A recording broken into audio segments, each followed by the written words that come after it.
Democratic candidates' hateful labeling of President Trump and his supporters as white supremacists is wrong, dehumanizing, and dangerous. Hello, this is Robert Romano, Vice President of Public Policy with Americans for Limited Government, dailytorch.com. Hit that subscribe button. Today we're going to be talking about the leading candidates for president on the Democratic side are basically calling President Trump and his supporters white supremacists in the wake of the El Paso and Dayton mass shootings. This is demonization, and I think it's dangerous, and I think it's wrong. I think it's really not fair to say that the president or his supporters are white supremacists, but that's exactly what the Democratic candidates are doing here. We'll start with Bernie Sanders here.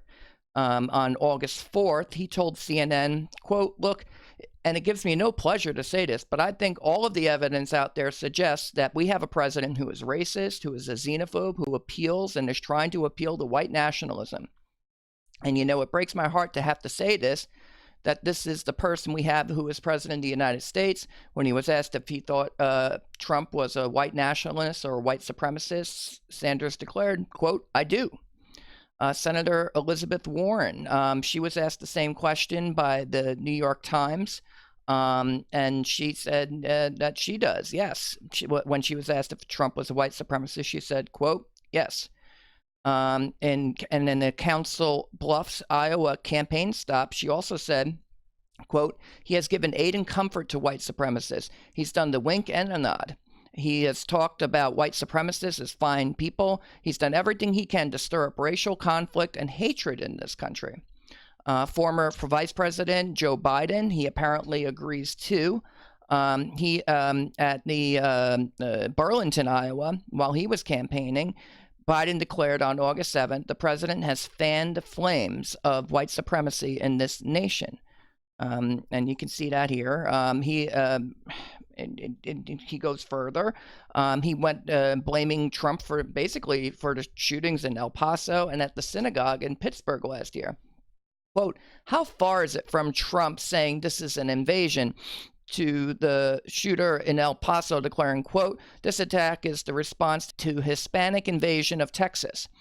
How far apart are those comments? How far is it from white supremacists and neo-Nazis in Charlottesville, Trump's very fine people chanting, 'You will replace us,' to the shooter at the Tree of Life Synagogue in Pittsburgh saying, 'We're committed genocide. Jews are committing genocide on his people.' I don't think it's that far at all. It's both clear language and in code." Biden also doubted the sincerity of Trump's condemnation of the attacks, saying, quote, "His mouthing the words written for him condemning white supremacists this week, I don't believe fooled anyone at home or abroad." He also appeared to want to have it both ways when he was asked the question if he was a white supremacist or not. And here he appeared to backtrack a little. But here's what Biden said. Whether or not he is a white supremacist, he encourages, he does speak to them. He's afraid to take them on. And then later, when asked again, Biden said, "Why are you so hooked on that? You want me to say the words so I sound like everyone else." He is encouraging white supremacists. You can determine what that means. Now, when asked if Trump was a white supremacist on August 8th, Senator Kamala Harris, she said, "The sad thing is it's no longer really a debatable point. There's just a long list of statements and tweets and behaviors from this president that make it very clear that he possesses hate and that he is divisive and that he is racist." When asked if she thought Trump was a white supremacist, she replied, quote, "I think you should ask him that question. I'd be interested to see what his answer is." And yeah, it kind of sounds like they're engaged in a little code language there. That sounds kind of like a dog whistle to me.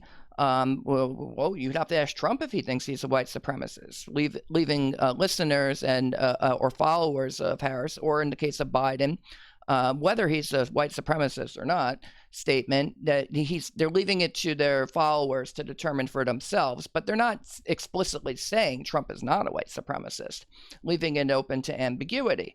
Now, when President Trump responded to the mass shootings in Texas and Ohio, Trump said, in one voice, quote, "Our nation must condemn racism, bigotry, and white supremacy. These sinister ideologies must be defeated. Hate has no place in America. Hatred warps the mind, ravages the heart, and devours the soul.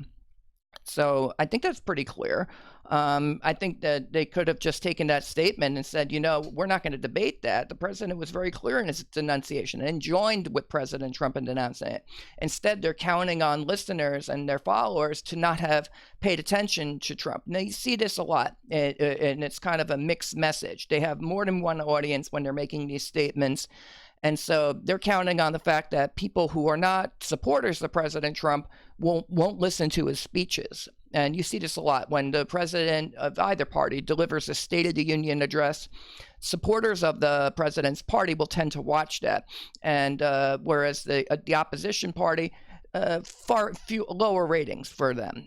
They're not gonna tune in as much. So I think what Biden and Harris are doing here, they're counting on the fact that you might not have paid attention to what the president said when they could just quote it and join in him in denouncing the white supremacy, just as he did. Instead, they want to imply that he's a white supremacist. So while the headline is Biden and I guess Harris, if she had been included, stop short of calling Trump a white supremacist, I think that he's very much implying that he's a white supremacist. That's what he thinks. That's what he wants his audience to believe, and it's perfectly clear. I think that they have a hidden message, and if you look at the definition of a dog whistle, this is a piece, a paper from assistant professor at SUNY Albany. His name is Sam Jackson. He's not a Trump supporter, so far as I know, but he does write about political violence and other issues. And he's written about dog whistles. And he writes that dog whistles may be most effective when their hidden message and their face value message are both meaningful. He also writes that they are coded messages that aim to convey two distinct messages to two distinct audiences. We can see that the difference between these audiences. And so I think that when Biden and Harris are talking about, well, whether he's a white supremacist or not, you can. He's catering to them. He's talking to them. He's trying to appeal to them, and so you can take what you want to mean out of that. Well, I take it to mean that Biden does think that Trump is a white supremacist, and I take it to mean that Harris thinks that too, or she wants her supporters, and Biden wants his supporters to think that he's with them. So there's a segment of the Democratic voting populace that wants to say this. They want to say Trump's a white supremacist, and sure enough, they. In response to all this rhetoric, these candidates, they got Trump as a white supremacist trending on Twitter. And so, I mean, you can see plenty of tweets like this. Who's giving money to farmers? Who's increased our debt? Who in this court is taking away health care away from Americans? Who is the white supremacy party? Who is obstructing justice? And so there's plenty of examples. One of the tweeters responded to President Trump. He's going to do a campaign spot in New Hampshire on August 15th. And Steve of Pennsylvania writes, another white supremacist rally by Trump. So anyone, if you support Trump, you're a white supremacist. If you go to the New Hampshire campaign rally, maybe you're a Republican, maybe you support tax cuts, but if you go to support Trump, you're a white supremacist. This is public shaming, and it's wrong. Trump's not a white supremacist. He's condemning white supremacy. And he condemned the El Paso shooter. He condemned the Dayton shooter. He's condemned the hateful, racist ideology of the El Paso shooter and the violent left-wing revolutionary ideology of the Dayton shooter. And I really wish that Democrats, these candidates, were not adopting the language of, frankly, Antifa. It's irresponsible, it's reckless, and it's dangerous, and it could lead to more political violence. It legitimizes political violence. The Dayton shooter was a leftist. He was an Elizabeth Warren supporter. I'm not saying Elizabeth Warren supports the shooting, not at all. I think that she probably opposes the violent, hateful left-wing ideology of the shooter, but she hasn't said so. We don't have to beg President Trump to denounce the ideology of the El Paso shooter. He's already done that. but not a single Democrat has condemned the left-wing ideology of the Dayton shooter. He had written on Twitter, quote, "Kill every fascist," quote, "Nazis deserve death and nothing else." He wrote that he was pro-gun control. He spoke against the mass shootings in Parkland. He shared posts about concentration camps on the border, and he called the Tacoma, Washington Antifa firebomber a martyr. Now, the firebomber, he was using in his manifesto the same rhetoric as Alexandria Ocasio-Cortez when she was comparing border crisis and detention facilities for illegal immigrants who cross into America illegally, which they're supposed to be detained, and they've always been detained. You can go back through the Obama administration, and people on the southern border who are apprehended, they get detained. That's just standard operating procedure. Those are not concentration camps. This is not the Holocaust. But nonetheless, Ocasio-Cortez made that reckless comparison in my mind, where in Nazi concentration camps, almost everybody died. Almost more than 95% of people who were detained by Nazis were either shot on the spot or put into camps and then eventually exterminated. They were killed. They were vicious. They were evil. In the meantime, almost everybody who's detained by the Border Patrol, they live. They're not being killed. They're not being held with the purpose of killing them or putting them into forced labor or anything like that, starving them to death, putting them into mass graves. Nothing like that is happening. But Ocasio-Cortez, she makes the comparison to concentration camps, Nazis. Others have compared Border Patrol and ICE to the Gestapo. And this is reckless. And it's wrong. This has led to the firebombing of an ICE facility. This is federal law enforcement. It's leading to the targeting of federal law enforcement agencies by Antifa. And that's wrong. We shouldn't be condoning that, and we shouldn't be adopting the rhetoric of the mass shooters. But here we have the leading candidates for president, and that's Biden, Warren, Sanders, and Harris, who are basically playing, I don't know, they're catering to this audience. Everything they're accusing Trump of doing, they are doing, because they haven't explicitly denounced the violent ideology of the left-winger in Dayton or the firebomber in Tacoma. These are both hateful individuals who I think that they do have an ideology, and it ought to be denounced. Instead, they're repeating that rhetoric. They're calling President Trump and his supporters Nazis and white supremacists. It's about the most awful thing you can say to somebody.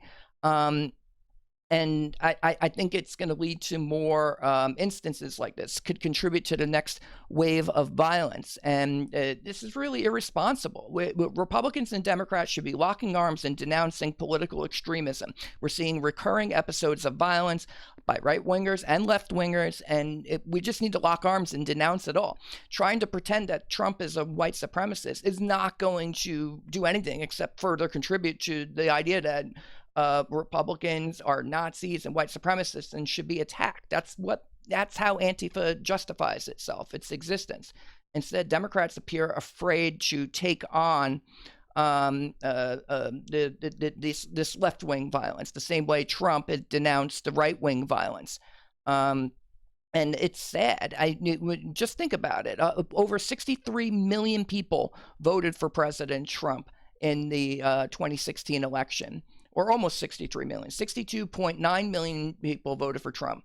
And and when Hillary Clinton, she was talking about the so-called basket of deplorables, it was a horrible statement. She says in 2016, just to be grossly generalistic, you could put half of Trump supporters into what I call the basket of deplorables, right? And everyone's laughing and applauding. They're racist, sexist, homophobic, xenophobic, Islamophobic, you name it. And unfortunately, there are people like that. And he has lifted them up. He's given voice to their websites, and etc. She's talking about half of Trump supporters. Well, that's over 30 million people. Do you think calling 30 million people racist, Nazis, or white supremacists is a good idea? That it's going to lead to national reconciliation after these tragedies? It's going to do the opposite. We need to come together. And there are Democrats who don't support political violence. There are Republicans who don't support political violence. Democrats who don't support Antifa. Republicans who don't support white supremacy. And President Trump does not support white supremacy. He is fighting against that. And the fact that people are trying to exploit these tragedies for political gain, I think is horrible. I think that we need to really lock down this extremism, and instead of pretending that our political opponents are the extremists who should be, I guess, targeted. That's wrong. That's not what we're supposed to be doing as responsible commentators and political leaders. This is not leadership by Biden.